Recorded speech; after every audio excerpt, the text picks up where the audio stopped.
കൊച്ചി കോർപ്പറേഷനിൽ ഓണാഘോഷ ദിനത്തിൽ പ്രതിഷേധവുമായി LDF കൗൺസിലർമാർ. കോർപ്പറേഷൻ ഓഫീസിന് മുന്നിലാണ് ഭരണസമിതിയുടെ നേതൃത്വത്തിലുള്ള ഓണാഘോഷവും LDF അംഗങ്ങളുടെ പ്രതിഷേധവും ഒരേ സമയത്ത് അരങ്ങേറിയത്. കോർപ്പറേഷൻ ഓഫീസിന് മുന്നിൽ ഒരുക്കിയ വേദിയിലാണ് ഭരണസമിതിയുടെ നേതൃത്വത്തിൽ ഓണാഘോഷ ചടങ്ങ് സംഘടിപ്പിച്ചത്. ചലച്ചിത്ര താരം വിഷ്ണു ഉണ്ണികൃഷ്ണൻ മുഖ്യാതിഥിയായിരുന്നു. കൊച്ചി മേയർ VK മിനിമോളും UDF കൗൺസിലർമാരും നഗരസഭാ ഉദ്യോഗസ്ഥരും പങ്കെടുത്തു. അതേസമയം തന്നെ ഓണാഘോഷവേദിയുടെ എതിർവശത്തായി കോർപ്പറേഷൻ ഓഫീസിന് മുന്നിൽ വിവിധ ആവശ്യങ്ങൾ ഉന്നയിച്ച് LDF കൗൺസിലർമാർ പ്രതിഷേധിച്ചു.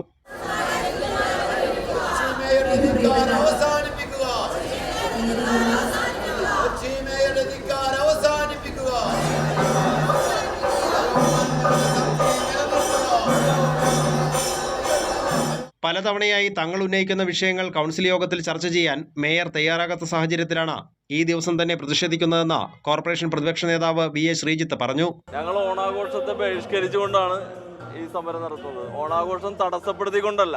ഭിന്നശേഷിക്കാരുടെ സ്കോളർഷിപ്പ് കൊടുക്കാൻ പണമില്ല, പാലിയേറ്റീവ് രോഗികൾക്കുള്ള മരുന്ന് കൊടുക്കാൻ പണമില്ല, പാലിയേറ്റീവ് പേഷ്യന്റ് നോക്കുന്ന നഴ്സുമാർക്ക് കൊടുക്കാൻ ശമ്പളത്തിന് പണമില്ല, ലൈഫ് പദ്ധതി പണമില്ലാത്തത് കൊണ്ട് ഭൂമി വാങ്ങിച്ച ആളുകൾക്ക് പണം കൊടുക്കാൻ പറ്റുന്നില്ല. ആ സന്ദർഭത്തിലാണ് ലക്ഷക്കണക്കിന് രൂപ പിടിച്ചുകൊണ്ട് ഓണാഘോഷം നടത്തുന്നത്. ബയോമാലിന്യ ശേഖരണത്തിന് കഴിഞ്ഞ LDF കൗൺസിൽ ഈടാക്കിയിരുന്നത് 12 രൂപയായിരുന്നു.